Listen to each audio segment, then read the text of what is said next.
situation in Eastern DRC is unstable. We have Leo tunakuletea ufafanuzi mfupi kuhusiana na MONUSCO. MONUSCO ni vikosi vya wanajeshi walinda amani, yaani MONUSCO ni ujumbe wa Umoja wa Mataifa UN uliopo katika Jamhuri ya Kidemokrasia ya Kongo. Ulianzishwa mwaka 2010 kwa lengo la kusaidia kurejesha amani, hasa mashariki mwa nchi hiyo ambapo kumekuwa na mgogoro wa muda mrefu sana.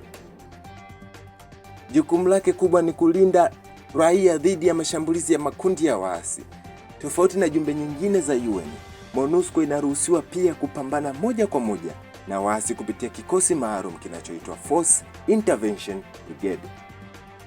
Aidha, MONUSCO inashirikiana na serikali ya Kongo katika kuimarisha usalama, kulinda haki za binadamu na kusaidia juhudi za amani.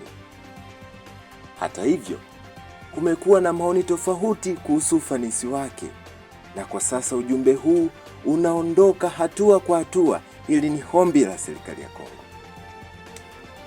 Huo ni muhtasari mfupi wa MONUSCO.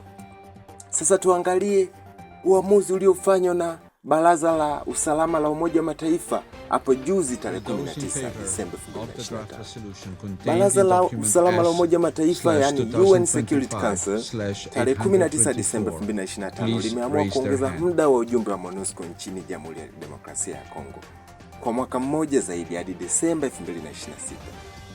Uamuzi huo umechukuliwa kutokana na kuendelea kwa hali ya ukosefu wa usalama hasa mashariki mwa nchi ambapo makundi ya waasi bado yanaendelea mashambulizi dhidi ya raia. Kupitia nyongeza hii, MONUSCO itaendelea na jukumu lake la kulinda raia, kusaidia juhudi za amani na kushirikiana na serikali ya Kongo katika kuimarisha usalama.